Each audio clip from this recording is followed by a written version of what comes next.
नमस्कार, राधे राधे। स्वागत है आप सभी का सुबोध इनफाइनाइट एजुकेशन में। आज हम बात करने वाले हैं मेंटल हेल्थ नर्सिंग फर्स्ट का बीएस नर्सिंग 5th सेमेस्टर की यूनिट नंबर 3, जिसका नाम है मेंटल हेल्थ असेसमेंट।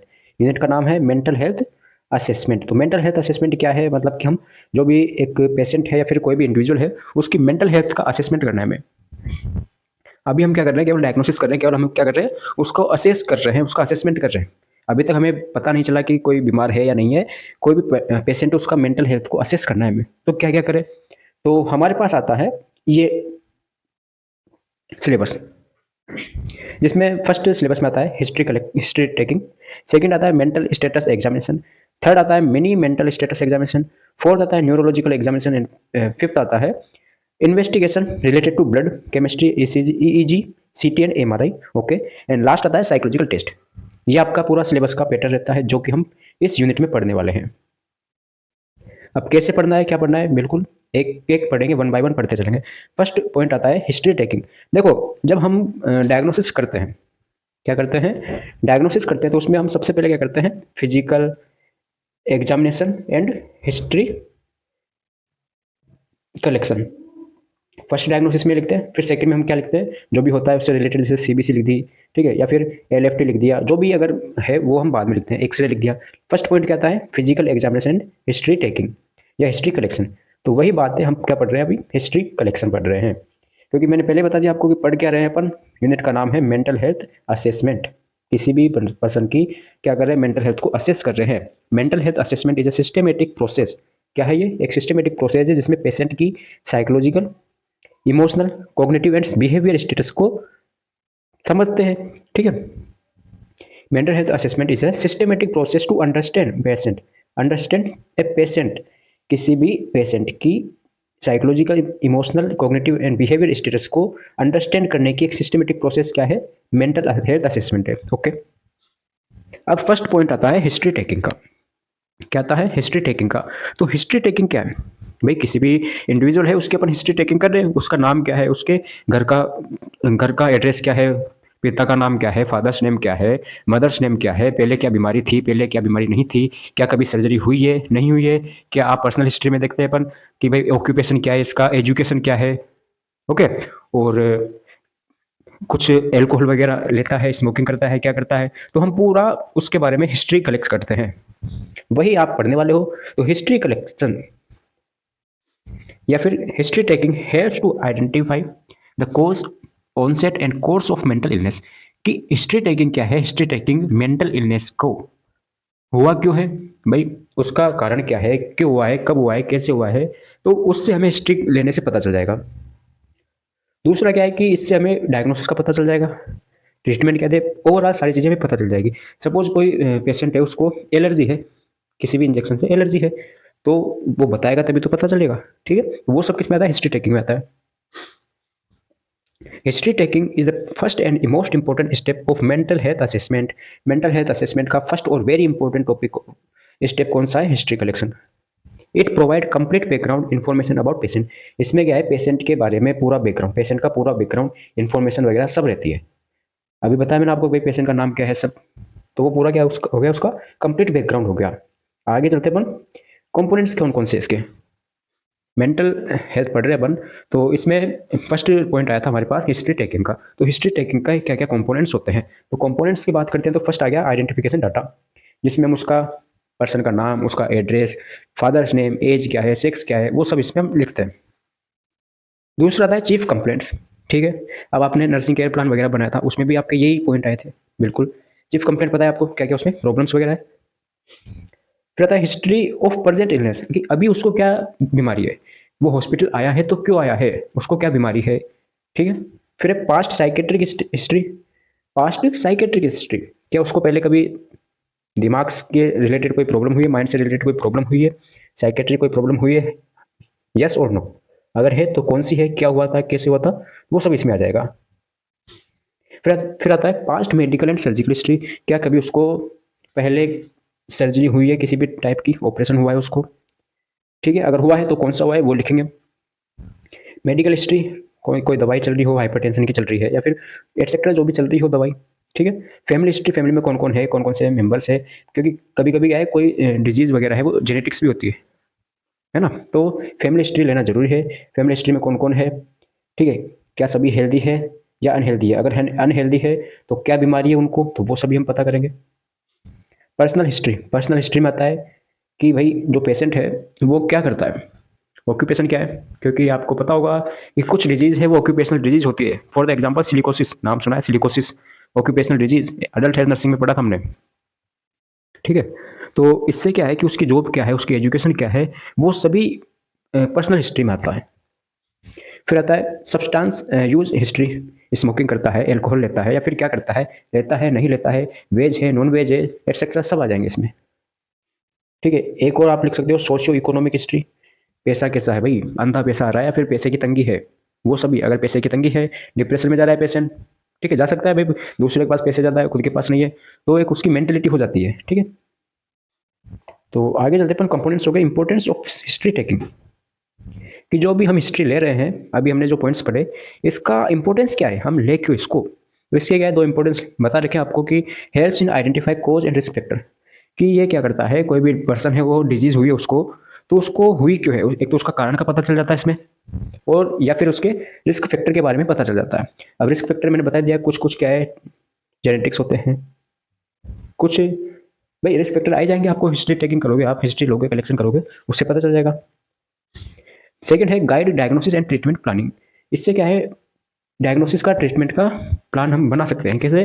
अभी बताया आपको, हिस्ट्री कलेक्शन किया तो हमें पता चल जाएगा प्रॉब्लम क्या है, ट्रीटमेंट है क्या दे ट्रीटमेंट, तो वो भी पता चल जाएगा। सपोज किसी को कोई एलर्जी है किसी भी डिजीज से, कोई भी इंजेक्शन लगता है तो उससे एलर्जी हो जाती है, अभी आपको बताया थोड़ी देर पहले, तो हम उसको अवॉइड करेंगे, वहां पर उस इंजेक्शन को अवॉइड करेंगे, ठीक है। तो पूरा ट्रीटमेंट का प्लान वगैरह सब यहाँ पे हो जाता है हिस्ट्री टेकिंग के टाइम पर, मतलब कि गाइड हो जाता है। अब points remember before taking history, कोई भी हिस्ट्री ले अपन तो उससे पहले हमारा एक कर्तव्य बनता है कि उससे पहले हमें ये पॉइंट्स ध्यान में रखने हैं। कौन कौन से पॉइंट्स है, before taking history the nurse should, क्या करना चाहिए नर्स को, टाक द पेशेंट काम, पेशेंट से शांति से बात करो पहली चीज, पोलाइट मैनर, पेशेंट से काम एंड पोलाइटली बात करनी है, ठीक है। यह नहीं कि उससे जाके गुस्से में बोले ओए क्या नाम है तेरा, ज़्यादा समझदार बन रहा है क्या तू, ऐसे नहीं करना उसको, आराम से बोलो, आराम से बात करो उससे। सेकंड है मेंटेन प्राइवेसी, जो भी वो बताए उसको प्राइवेसी रखनी है। कीप ऑल इन्फॉर्मेशन कॉन्फिडेंशियल, सारी चीज़ें हैं वो कॉन्फिडेंशियल रखनी है, गुप्त रखनी है, किसी को बताना नहीं है। Don't share anyone, make the patient feel comfortable and safe, patient को ऐसा फील कराओ कि वो कंफर्टेबल है और सेफ है, तभी तो वो अपनी जो भी अंदर की बातें हैं वो आपको उससे शेयर कर पाएगा, जो भी उसके अंदर हिस्ट्री है वो आपको बता पाएगा, ठीक है। मैं उसका किसके साथ क्या चला, कुछ अफेयर वगैरह था या नहीं था, अब अगर ऐसा हो कि वो आपके सामने खुल के बात ही ना कर पाए तो नहीं हो सकता ऐसा। एक डिल्यूजन पढ़ाऊंगा मैं आपको आगे, डिल्यूजन आगे आएगा, उसमें एक डिजीज आती है कि हस्बैंड एंड वाइफ दोनों एक दूसरे पर शक कर रहे हैं कि यार ये है ना, ये मेरा पार्टनर ये किसी से बात करता है, ठीक है, मेरे से बात नहीं करता, इसका दूसरे के साथ चक्कर चल रहा है, अफेयर चल रहा है इसका दूसरे के साथ, तो वो शक कर रहा है या कर रही है, लेकिन ऐसा कुछ नहीं है। तो ये क्या है, ये आता है एक डिल्यूजन, डिल्यूजन का एक डिसऑर्डर है ये, ठीक है। कुछ एक डिल्यूजन होता है, दूसरा डिसऑर्डर होता है जिसमें कि लड़कियों में भी खासकर टीन एज को, लड़कियों में भी खासकर जो टीन एज की लड़कियां होती है उनमें ये होता है कि मेरी शादी तो किसी राजकुमार से होगी, मेरे लिए तो कोई अमीर रिच पीपल है वो आएगा, वो बना हुआ है मेरे शादी करने के लिए, मेरे से वो प्यार करता है, अभी तक उसकी शादी नहीं हुई है मतलब वो मेरे से शादी करेगा, है ना। तो ये भी क्या है, डिल्यूजन है, ऐसा कुछ नहीं है, ठीक है। ये डिल्यूजन के डिसऑर्डर थे जो मैंने आपको बता दिया, आगे पढ़ेंगे डीपली। तो ये तो हो गया देखो हिस्ट्री कलेक्शन का, हिस्ट्री टेकिंग का। नेक्स्ट पॉइंट आता है आपके पास मेंटल स्टेटस एग्जामिनेशन, एमएसई। क्या आता है, मेंटल स्टेटस एग्जामिनेशन, एमएसई। तो ये भी पढ़ते हैं चलो, अब इसको थोड़ा ध्यान से पढ़ना क्योंकि इंपॉर्टेंट है ये, इसमें जो जो भी आएगा अभी कंपोनेंट्स पढ़ेंगे वो आगे काम में आएगा आपके। Mental status examination, mental status examination मतलब कि क्या समझे, बिल्कुल माइंड का अपन क्या एग्जामिनेशन करना है। Mental status examination is a structured assessment of the patient current mental function at the time of interview, कि ये एक ऐसा क्या होता है, असेसमेंट होता है, एक ऐसा स्ट्रक्चर्ड असेसमेंट होता है जो कि पेशेंट को इंटरव्यू के टाइम पर, जब हमारे पास वो पेशेंट आया और हम उससे पूछ रहे हैं कि चलो बताओ क्या नाम है तेरा, वो बताएगा सर मेरा नाम ये है, अच्छा कहाँ से हो, तो वो फिर भूल जाएगा मैं कहाँ से हूँ, उसको पता नहीं है, मतलब मेंटल क्या है, दिक्कत है उसको, उससे पूछेंगे टाइम क्या हो रहा है, तो वो घड़ी में देखेगा लेकिन टाइम नहीं बता पाएगा, सही से नहीं बता पाएगा, ठीक है। उससे पूछेंगे कहाँ पर है अभी तू, वो बोलेगा सर मैं तो घर पे हूँ, जबकि वो कहाँ पर है, हॉस्पिटल में है। तो ये सब क्या है, at the time of interview, at the time of interview, interview के टाइम पर हम इसको असेस करते हैं, ठीक है। आगे एक और आएगा पॉइंट आपके mini mental status examination, MMSE, उसमें भी देखेंगे, वो भी कुछ इसी तरीके का है। चलो डेफिनेशन आती है इसकी, mental status examination is a clinical evaluation of appearance, behaviour, thoughts, mood, perception, cognition, insight and judgement of the patient. अब जो जो भी ये पॉइंट आए हैं वही इसके क्या है, कंपोनेंट्स है, क्या है, कंपोनेंट्स है, बिल्कुल सही। Appearance, behaviour, thoughts, mood, perception, cognition, insight and judgement, ये सारे इसके क्या है, कंपोनेंट्स है। इन्हीं से अपन क्या करते हैं, इसका पता करते हैं। तो अब इनको पढ़ते हैं आगे। पहले अपन देखते हैं ऑब्जेक्टिव्स कि जो ये पढ़ रहे अपन क्या, MSc मेंटल स्टेटस एग्जामिनेशन, तो इसका ऑब्जेक्टिव्स क्या है, पढ़ क्यों रहे हैं इसको, भाई पहले क्या है पता तो हो, पढ़ क्यों रहे हैं, क्या पढ़ रहे हैं, क्यों पढ़ रहे हैं।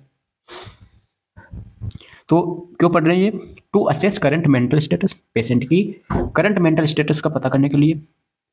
टू असिस्ट इन डायग्नोसिस, इससे क्या है कि आप असिस्ट कर सकते हैं और इससे हम क्या है, डायग्नोसिस कर सकते हैं पेशेंट को इसके through. To plan nursing and medical management, जो भी हम मैनेजमेंट करें पेशेंट का, चाहे वो नर्सिंग मैनेजमेंट हो, चाहे वो मेडिकल मैनेजमेंट हो, ड्रग से रिलेटेड हो या फिर कोई भी हो, उसका हम प्लान कर सकते हैं इसके through. To evaluate response of treatment, अगर कोई हमने ट्रीटमेंट किया है तो उसका क्या इवेल्युएशन हुआ है, उससे क्या फायदा हुआ है या नहीं हुआ है, उसका पता करने के लिए। कैसे करेंगे सर ये ऐसे करेंगे, देखो कोई पेशेंट आया आपके पास, पेशेंट आता है, उसके बारे में हमें पहले हमने उससे पूछा नाम क्या है, कहाँ पर है तू, कौन से हॉस्पिटल में है, ठीक है, डिस्ट्रिक्ट क्या है, तो उन सब के बारे में बताया मैंने, लेकिन वो सही तरीके से बता नहीं पाया, उसने नाम ही नहीं बताया खुद का सही तरीके से, ठीक है। जब बाद में हमने उसका ट्रीटमेंट किया, क्या किया, उसका हमने ट्रीटमेंट कर दिया। तो ट्रीटमेंट करने के बाद में जब हमने वापस से उसका इंटरव्यू लिया ट्रीटमेंट के बाद में चेक करने के लिए, तो पूछा नाम क्या है, तो तुरंत से उसने नाम बता दिया अपना, इस सर मेरा नाम अभिषेक है, बिल्कुल। फिर पूछा कहाँ से है भाई तू, तो उसने बोला सर मैं MP से हूँ, बिल्कुल करेक्ट बता दिया उसने। पूछा कितने बज रहे हैं, सर 10:30 बजे, बिल्कुल सही। तो पूरा उसने क्या करेक्ट बता दिया, तो इससे ट्रीटमेंट का रिस्पॉन्स के बारे में पता चल गया। ओके, अब पढ़ते हैं इसके कंपोनेंट्स के बारे में। हेडिंग डाल लीजिए यहाँ पे, components of M M components of MSc, या फिर कंपोनेंट्स ऑफ माइंड बोल सकते हैं इसको।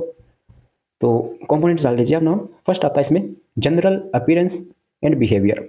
अब देखो कोई भी पेशेंट आया तो उसका अपन general appearance and behaviour check करेंगे सबसे पहले, कि वो आया है, उसकी ड्रेस क्या है, शर्ट कहाँ पर जा रही है, पैंट कहाँ पर जा रही है उसकी, ठीक है, गर्मियों में उसने कोट पहन रखा है।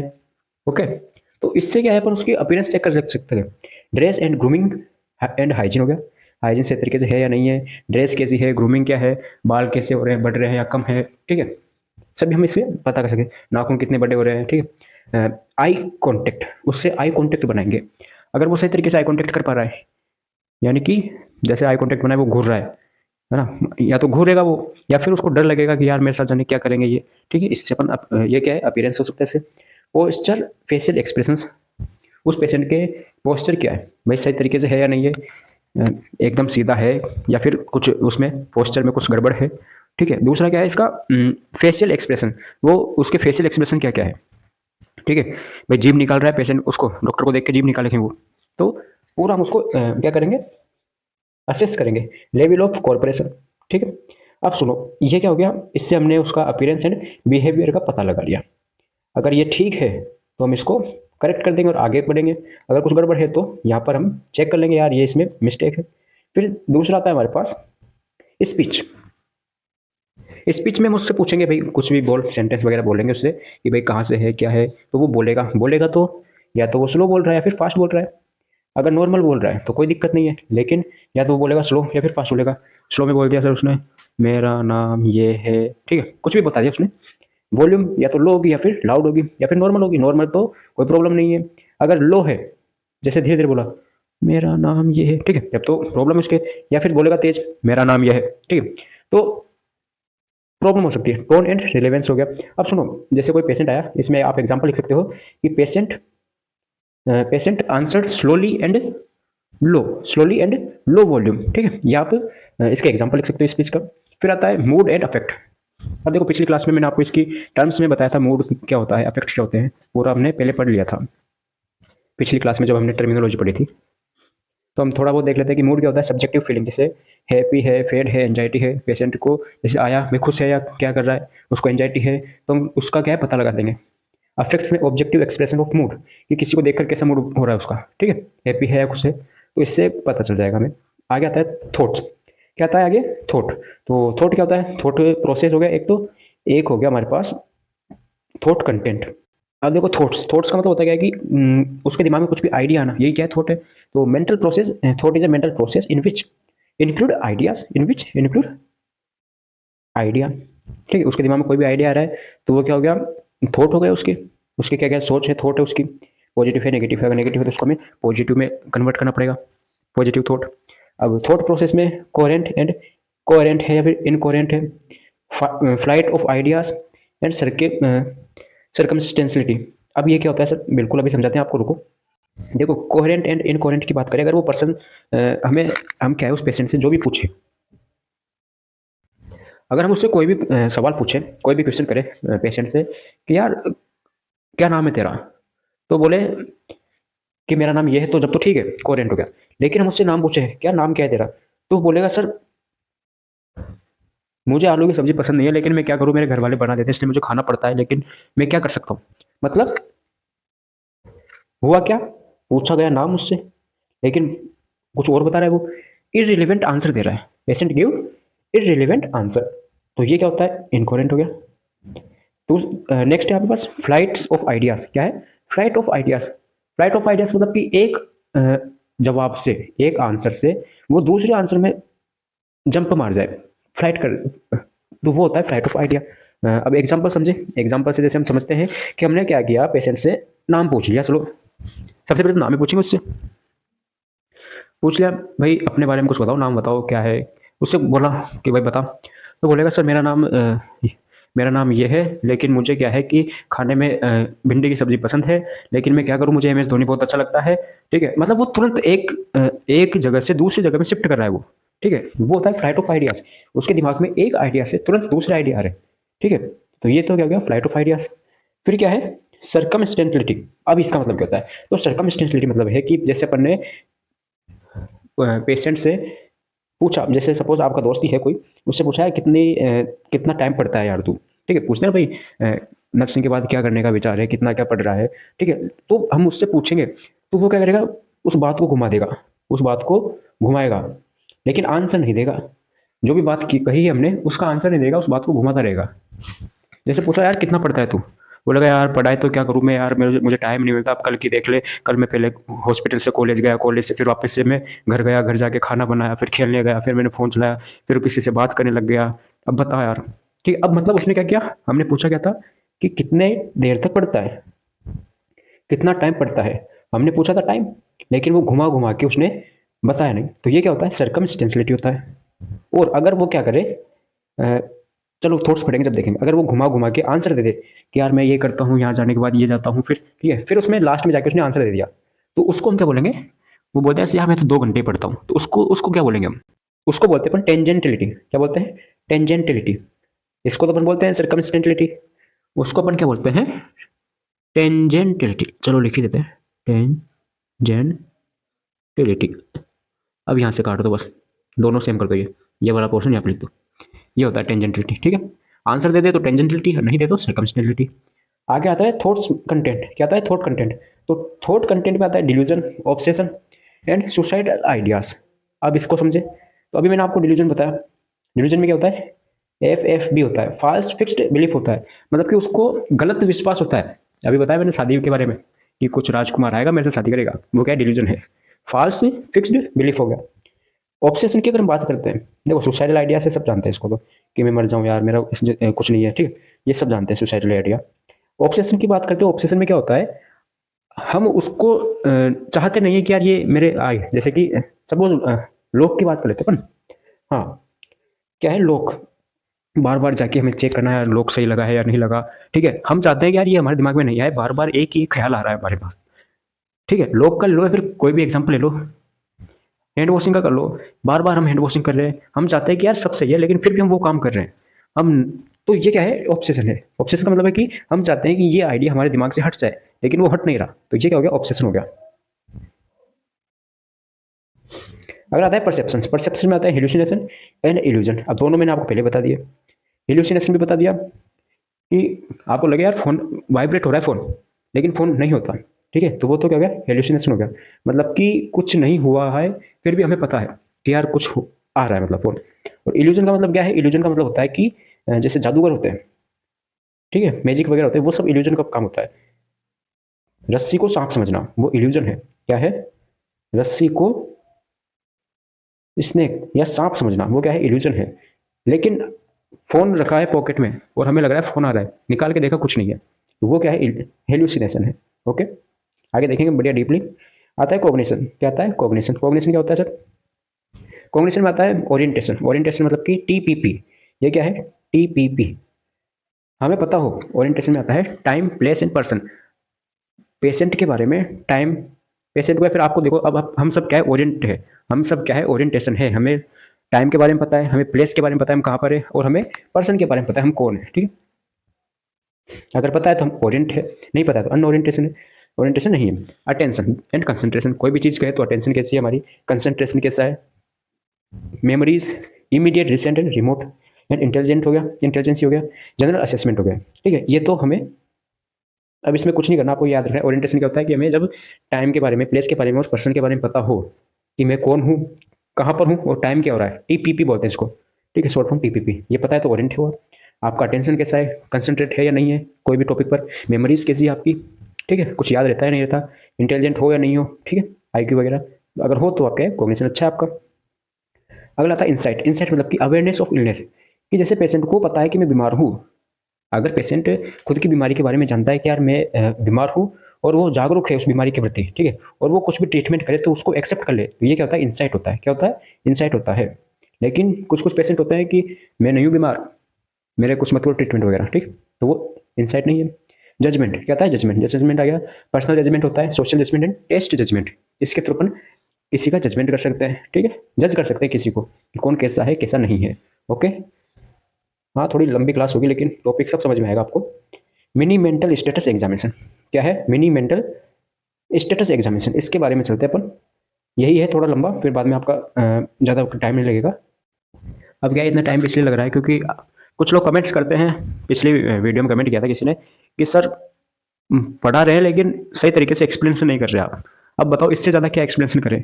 अब आपको तो क्या है कि आपको क्या मतलब, कुछ लोगों को तो क्या है कि पूरे नोट्स चाहिए इसमें, कि जो मैंने सब कुछ बोला है वो सब लिख के दो आप, तब जाके मजा आएगा उनको तो, क्यों, उनको पढ़ने से कोई मतलब है नहीं, उनको तो नोट्स चाहिए बस, लिखते रहो उनको तो बस। तो नोट्स तो आपको किताबों में मिल जाएंगे, वहाँ से देखो आप खूब आराम से, वरना ये बहुत सफिशियंट है। जहाँ पे मैं कोई ज़रूरत होती है तो मैं बता देता हूँ भाई ये करो, ठीक है। लेकिन फिर भी किसी को चाहिए तो किताबें हैं डाल रखिए ग्रुप में, पढ़ो उसको, नोट्स चाहिए तो। MMSE mini mental status examination, ये क्या होता है सर, ये क्या है, इसमें स्कोर होता है 30 है, 30 में से हमें उसको पेशेंट को स्कोर देना रहता है, ठीक है, अभी देखते हैं। MMSE is a brief standardised tool use to assess cognitive function, patient के कोग्निटिव फंक्शन के बारे में असेस करने की एक टेक्निक है या फिर एक क्या टूल है ये, इसका पर्पज़ क्या है, क्यों करते हैं ये, to assess orientation, memory, attention and language. कोई भी पेशेंट है उसको उसका ओरिएंटेशन करने के लिए, अब ओरिएंटेशन क्या होता है, जो पेशेंट है उसको टीपीपी के बारे में पता है वो क्या है, ओरिएंट है। उसकी मेमोरी कैसी है, अभी मेमोरी, अब मेमोरी के बारे में आपको पता है भाई, अगर याद है कुछ तो मेमोरी अच्छी है। अटेंशन क्या है, उसकी लैंग्वेज क्या है, वो बोल रहा है तो हम समझ पा रहे हैं या नहीं समझ पा रहे हैं, उसको असेस करने के लिए। To screen for cognitive impairment and dementia delirium, इसको स्क्रीन करने के लिए। टू मॉनिटर प्रोग्रेस और रेस्पॉन्स टू ट्रीटमेंट, जो भी हमने ट्रीटमेंट किया है उसका क्या प्रोग्रेस रहता है, उसका रेस्पॉन्स क्या है, उसको मॉनिटर करने के लिए। अब ये कुछ चीज़ें हैं, ये हमने पहले पढ़ ली भाई, ये पॉइंट मैंने आपको पहले समझा दिया। अब जैसे ओरिएंटेशन हो गया, ये सब हम पढ़ेंगे, रुको सब पढ़ेंगे, कोई भी पॉइंट नहीं छोड़ेंगे किसी भी तरह का। फर्स्ट आता है ओरिएंटेशन, अब पहले हम इसकी स्कोर की बात कर लेते हैं। इसमें होता क्या है, टोटल 30 मार्क का स्कोर होता है, ठीक है, 30 नंबर का, हमें 30 में से नंबर देने रहते हैं पेशेंट को, जिसमें जिसके अगर चॉइस से 30 नंबर आ रहे हैं, कोई पेशेंट है जिसके 30 में से चॉइस में से चॉइस 30 में से चॉइस से 30 के बीच में नंबर आ रहे हैं, 24 to 30 नंबर आ रहे हैं, तो पेशेंट क्या है, नॉर्मल है। अगर उसको क्या है 18 से 23 के बीच में आ रहे हैं, 18 to 23 कि बिटवीन में नंबर आ रहे हैं उसके, इसका मतलब क्या है, माइल्ड इम्पेयरमेंट है, थोड़ा बहुत उसको क्या है, दिक्कत है, प्रॉब्लम है।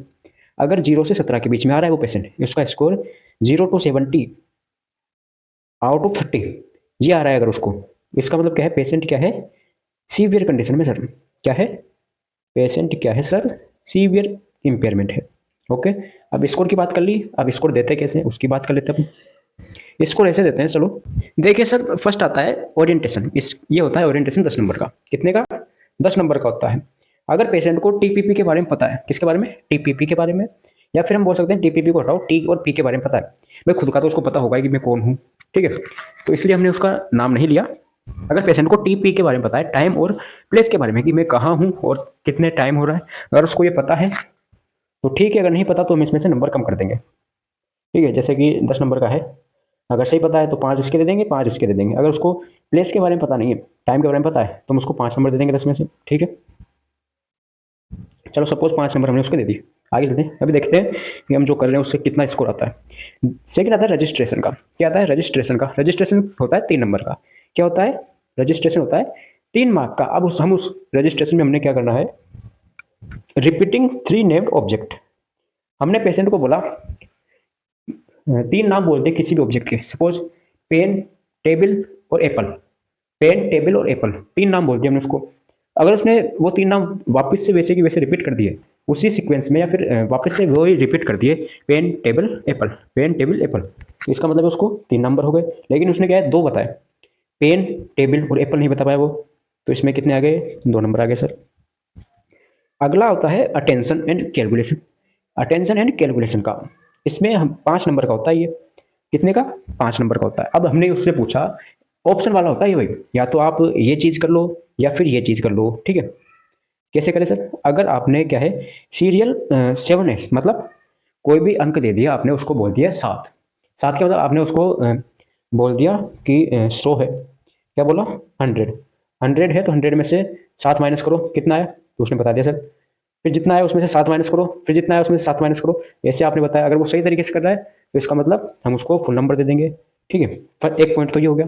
दूसरा पॉइंट क्या था, ऑप्शन में क्या दे रखा है, और दूसरा ऑप्शन में दे रखा है 5 स्पेलिंग बैकवर्ड, कोई भी स्पेलिंग दे दी, सपोज वर्ल्ड दे दिया हमने, क्या दे दिया हमने, हमने उसको स्पेलिंग दे दी वर्ल्ड, ठीक है, और बोला इसको उल्टा कर दो, क्या कहा हमने, इसको उल्टा कर दो, स्पेलिंग को जो भी है उसका उल्टा करना है। तो पेशेंट अगर बता देता है, ठीक है, अगर ये बता देता है तो उसके फुल मार्क्स आ जाते हैं, जैसे 1 2 3 4 5, 5 है, अगर एक भी वो उल्टा करता है तो उसमें से नंबर कट जाएंगे। अगर पांचों अंक उसने क्या है, पांचों नंबर है जो भी, वो अगर उसने सही तरीके से लिखे, पांचों अगर उसने क्या है सही तरीके से लिखे, तो उसको हमने 5 नंबर दे दिए।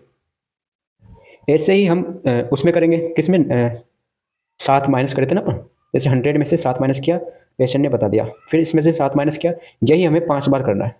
कितनी बार करना है, 5 बार करना है। अगर वो सही बता देते हैं पूरे 5, तो उसको हम 5 नंबर दे देंगे, अगर कुछ मिस्टेक करता है तो हम कम करते जाएंगे उसकी, ओके, ठीक है। सपोज उसको उसके नंबर आ गए सर, इसमें 4 नंबर उसके आ गए, ठीक है, आगे चलते हैं। रिकॉल, रिकॉल में हम जो हमने पूछा था, जो हमने यहाँ रजिस्ट्रेशन में पूछा था, उससे जो 3 ऑब्जेक्ट्स के नाम वो वापस से बोलाएंगे, भाई क्या ऑब्जेक्ट्स था वो वापस बता। तो अब उसको क्या है, वो भूल गया वापस से ऑब्जेक्ट्स क्या थे, जबकि ऑब्जेक्ट्स क्या थे आपको याद हो, याद है आपको, बिल्कुल आप तो समझदार हो। ऑब्जेक्ट्स क्या थे, पेन, टेबल, एप्पल, ये 3 ऑब्जेक्ट थे। लेकिन उसने क्या किया, यहाँ पे मिस्टेक कर दी, वो सही तरीके से बता नहीं पाया, उसने केवल अब पेन ही बताया, बोला सर पेन ही है। वो पेन इसलिए बता दिया क्योंकि उसको सामने दिख रहा है पेन, अगर तीनों बता देता तो 3 नंबर मिल जाते, तो नहीं बताया, एक बताया तो उसको 1 नंबर मिल गया सर। फिर आता है लैंग्वेज, क्या आता है, लैंग्वेज, लैंग्वेज में हम क्या करेंगे, उसका 8 नंबर का लेंगे। नेमिंग, पहले नाम वगैरह पूछेंगे, कोई भी चीज़ है उसको रिपीट कराएंगे हम। 3 स्टेज कमांड देंगे उसको, रीडिंग करवाएंगे, कुछ को राइटिंग करवाएंगे, ठीक है। कोई भी बोल दिया कि ये काम कर तू, नाम क्या है, नाम बता दे सही तरीके से, अच्छी खुद हिंदी में जो समझ में आए, ठीक है। कोई भी वाक्य दिया हमने, कोई भी सेंटेंस दिया, उसको रिपीट करने के लिए बोला, कर रहा है तो अच्छी बात है। 3 स्टेज कमांड दिए, कर रहा है तो 3 नंबर। पढ़ाएंगे कोई भी बुक कि ये दीवार पे क्या लिख रखा है, बता दिया, अच्छी बात है। लिखाएंगे कुछ भी, तो लिखा है हमने, तो वो क्या है, कुछ भी लिख रहा है, कुछ भी लिख रहा है, ठीक है, कुछ भी लिख रहा है, कम असाधा ना, कोई उसका कोई क्या है, औचित्य नहीं है, कोई उसका पर्पज नहीं, उसका कोई वैल्यू, कोई मतलब नहीं उसका, ठीक है, वो लिख रहा है। तो 8 नंबर का था, उसको यहाँ पे 5 नंबर दे देंगे हम, क्यों, क्योंकि उसमें कुछ यहाँ पर मिस्टेक कर दी उसके अकॉर्डिंग, ठीक है, 5 नंबर यहाँ पे हो गए।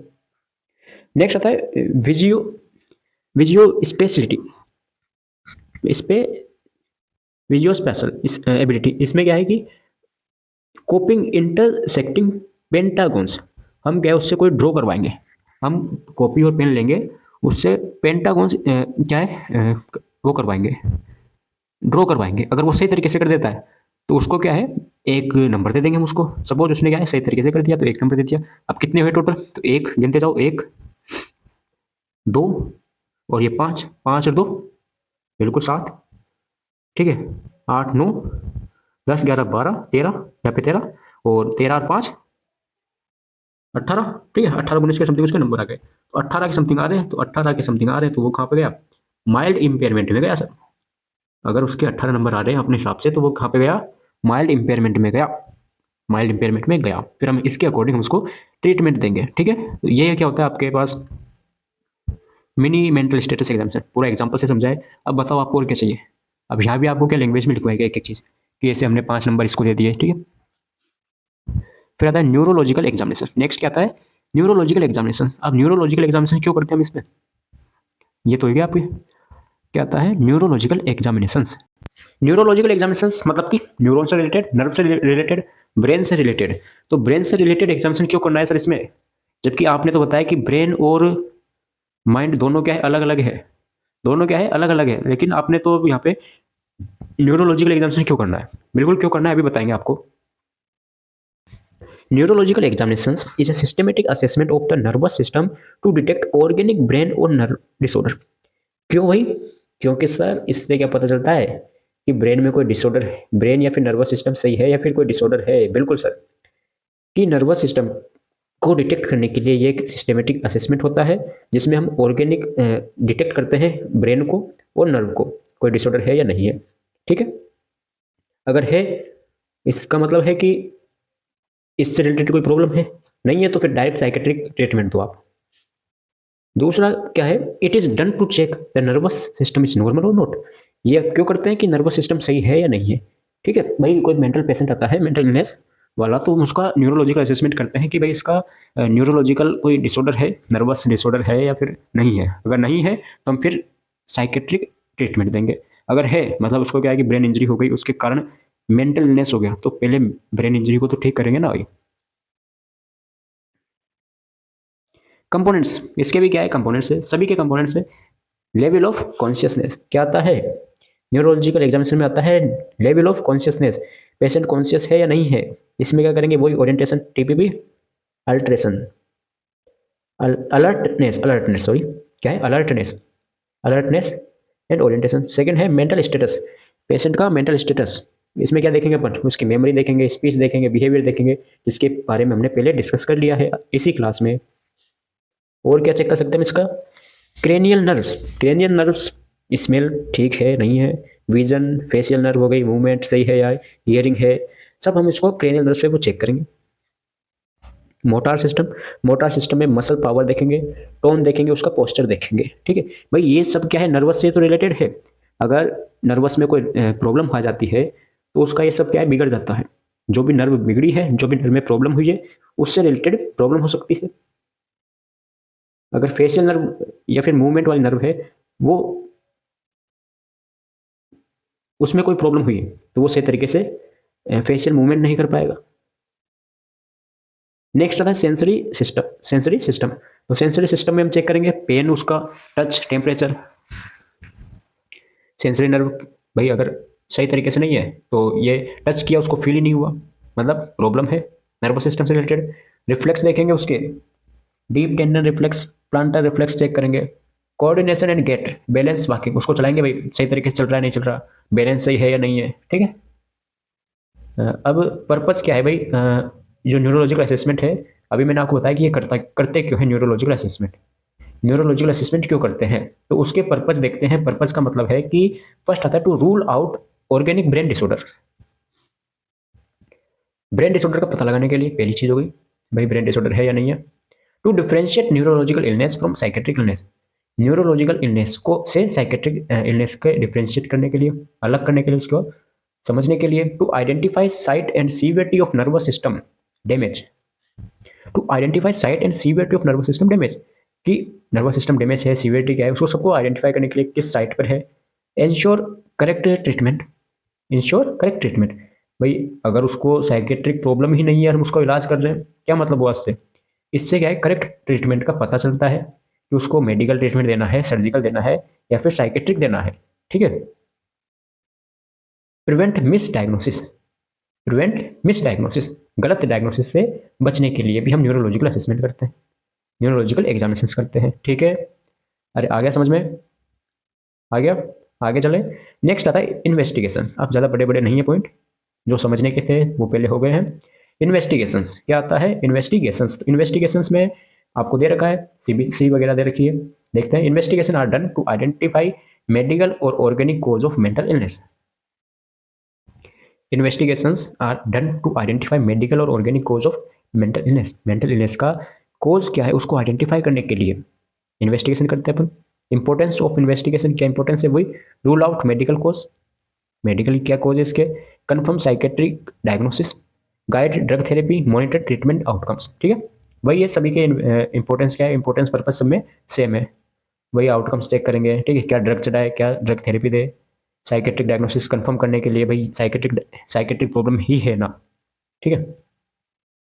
अब आपको सिलेबस में दे रखा था ब्लड केमिस्ट्री, क्या क्या दे रखा था आपको सिलेबस में? दे रखा था blood chemistry, EEG, CT scan and MRI, इसके बारे में दे रखा था। तो इनके बारे में पढ़ते हैं।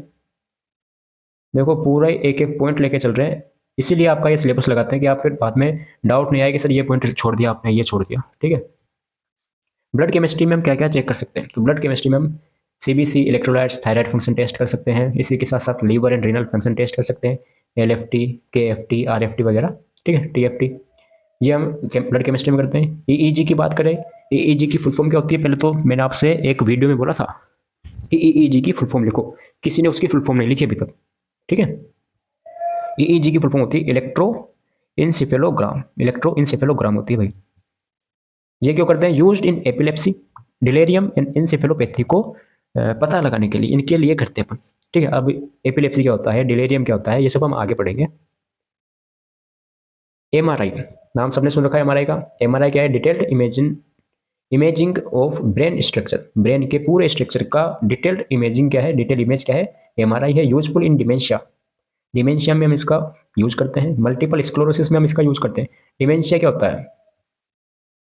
बिल्कुल सही, लास्ट क्लास में मैंने आपको बताया था, टर्म बताई थी डिमेंशिया की, वो कमेंट कर दो जल्दी से, अभी के अभी कमेंट कर दो। देखो तो उसमें क्या पढ़ते हैं, लिखना कि सर डिमेंशिया मतलब ये। ठीक है। सीटी स्कैन, सीटी स्कैन क्या है? डिटेक्ट ट्यूमर्स, ब्रेन में कोई ट्यूमर्स तो नहीं है, हेमरेज तो नहीं है, ब्रेन इंजरी तो नहीं है, इनका सीटी स्कैन से पता चलता है। अब थोड़ा बहुत देख लेते हैं, जैसे ईईजी क्या होती है? तो EEG is the electrical activity of the brain, electrical activity of the brain using electrodes placed on scalp. Scalp, जैसे ये स्काल्प हो गया, तो यहाँ पे क्या है, इलेक्ट्रोड्स वगैरह लगाते हैं अपन। ठीक है।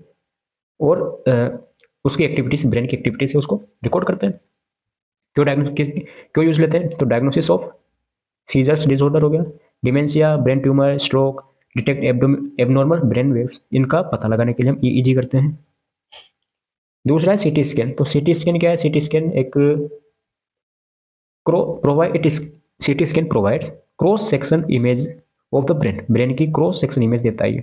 आपने सीटी स्कैन देखा होगा, बहुत सारे उसमें ब्रेन ही ब्रेन की इमेज रहती है। ठीक है, यहाँ हो गई, यहाँ हो गई, बहुत सारी उसमें क्या है, इमेज लगी रहती है। तो अलग अलग पोजीशन से ली जाती है, अलग अलग उसमें लोकेशन से ली जाती है, उसमें बहुत सारे क्रॉस सेक्शन होते हैं। ठीक है।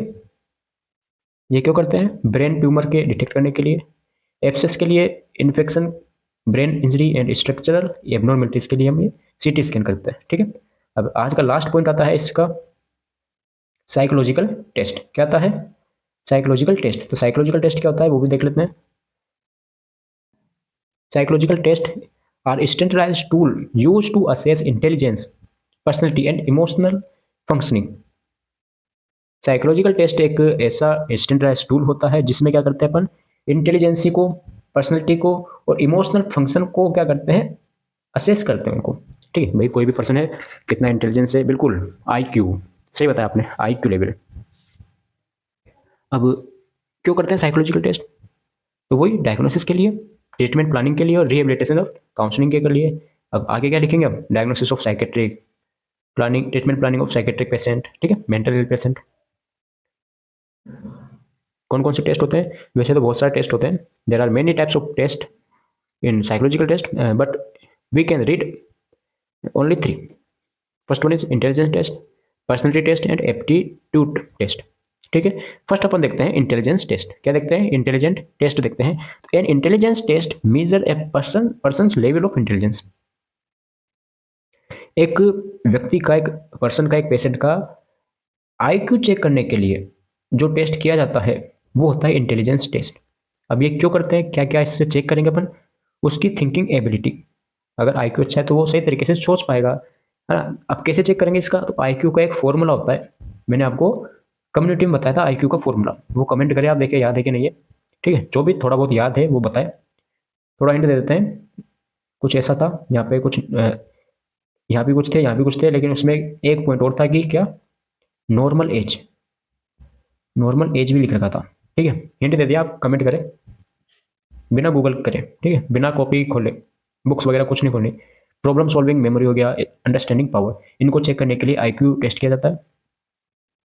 अगला है पर्सनैलिटी टेस्ट। पर्सनैलिटी टेस्ट, अब पर्सनैलिटी क्या होती है मैंने आपको पिछली क्लास में बताया था, ठीक है। कोई भी व्यक्ति है उसको सभी से क्या है, यूनिक बनाने के लिए, यूनिक बनाने का एक कैरेक्टरिस्टिक्स होता है, उसका एक गुण होता है, जो कि सबसे यूनिक बनाए, सबसे हटके बनाए, वो होता है personality. Personality helps to understand person's behaviour, emotions, aptitude and characters. Personality test क्यों करते हैं, इससे क्या है, बिहेवियर का, इमोशंस का, एप्टीट्यूड का, कैरेक्टर्स का पता चलता है किसी भी पर्सन की। तो क्यों करते हैं चेक, इमोशनल स्टेबिलिटी के लिए, एप्टीट्यूड के लिए, सोशल बिहेवियर के लिए, पर्सनैलिटी ट्रेट्स के लिए या फिर कैरेक्टरिस्टिक्स के लिए पर्सनैलिटी टेस्ट करते हैं, ठीक है। नेक्स्ट है एप्टीट्यूड टेस्ट। ये क्यों करते हैं, तो an aptitude test measure a person potential और capacity to learn a specific skills. कोई भी व्यक्ति है, कोई भी पेशेंट है, उसकी लर्न करने की स्किल कैसी है, उसकी कैपेसिटी क्या है, उसकी पोटेंशियल क्या है, उसको चेक करने के लिए ये टेस्ट किया जाता है, मेजर करने के लिए। व्हाट इज चेक, इसमें क्या क्या चेक करते हैं इसको, एबिलिटी टू लर्न, उसकी सीखने की कैसी क्षमता है। दूसरा है स्पेशल स्किल्स होगी उसकी, ठीक है, नर्सिंग, मैकेनिकल टेक्निक वगैरह होगी, क्या सीख रहा है, जैसे इंजेक्शन लगाना सिखाया आपने तो वो सही तरीके से सीख रहा है नहीं सीख रहा, ठीक है। What is, why is is use, क्यों अपन इसको यूज करते हैं, for career guidance and selection of training और जॉब। जैसे इंजेक्शन का आपने बताया, सही तरीके से कर रहा है, बढ़िया स्किल्स है सब काम सीखने की, इससे क्या है उसका करियर, उसके करियर में क्या है, गाइडेंस मिल गई, उसका जॉब है वो सिलेक्शन हो जाएगा इससे, ठीक है। अगला पॉइंट आता है importance of psychological test. Psychological test के क्या क्या इंपॉर्टेंस है, आगे बात कर ली हमने, देखो वही चीज़ यहाँ पर आई है, जो यहाँ पे यूजेज है ना, डायग्नोसिस, ट्रीटमेंट, वही चीज़ वापस से है। अब क्यों करवाया ये मैंने वापस से, ताकि आपको नोट्स लगे, ठीक है। कुछ लोग हैं जिनको नोट्स चाहिए, तो नोट्स लगे आपको एक्यूरेट डायग्नोसिस के लिए, मेजर सीवियरिटी, पेशेंट सीवियर है या नहीं है, प्लान ट्रीटमेंट, कोई भी ट्रीटमेंट करे उसका प्लानिंग करने के लिए, मॉनिटर इंप्रूवमेंट, या फिर हम लिख सकते हैं आउटकम्स, ठीक है। कोई भी ट्रीटमेंट दिया है तो उससे क्या इंप्रूवमेंट हुआ है, provide objective assessment, okay, objective assessment मिल जाएगा इससे हमें, किसी भी पर्सन को जो हमने टेस्ट के टाइप्स बताए थे, इससे हम उसको ऑब्जेक्टिव क्या कर सकते हैं, असेसमेंट कर सकते हैं, ऑब्जर्व कर सकते हैं, ओके। कोई डाउट, तो इसी के साथ आपका ये सिलेबस का चार्ट है, आपके पास सिलेबस का स्लाइड है, ये कंप्लीट होती है, ठीक है। और अब आपको जो भी चाहिए ना, देखो रही बात इसकी वीडियो की, तो सब आ जाएगा, और आपको जो भी चाहिए वो आप कमेंट करें, सब मिल जाएगा आपको, नोट्स आपको टेलीग्राम पर मिल जाते हैं, जिसके लिंक डिस्क्रिप्शन में जाकर चेक कर सकते हैं, ठीक है। इसी के साथ कंप्लीट वन शॉट होता है, मिलते हैं नए वीडियो में, नए लेक्चर के साथ। राधे राधे।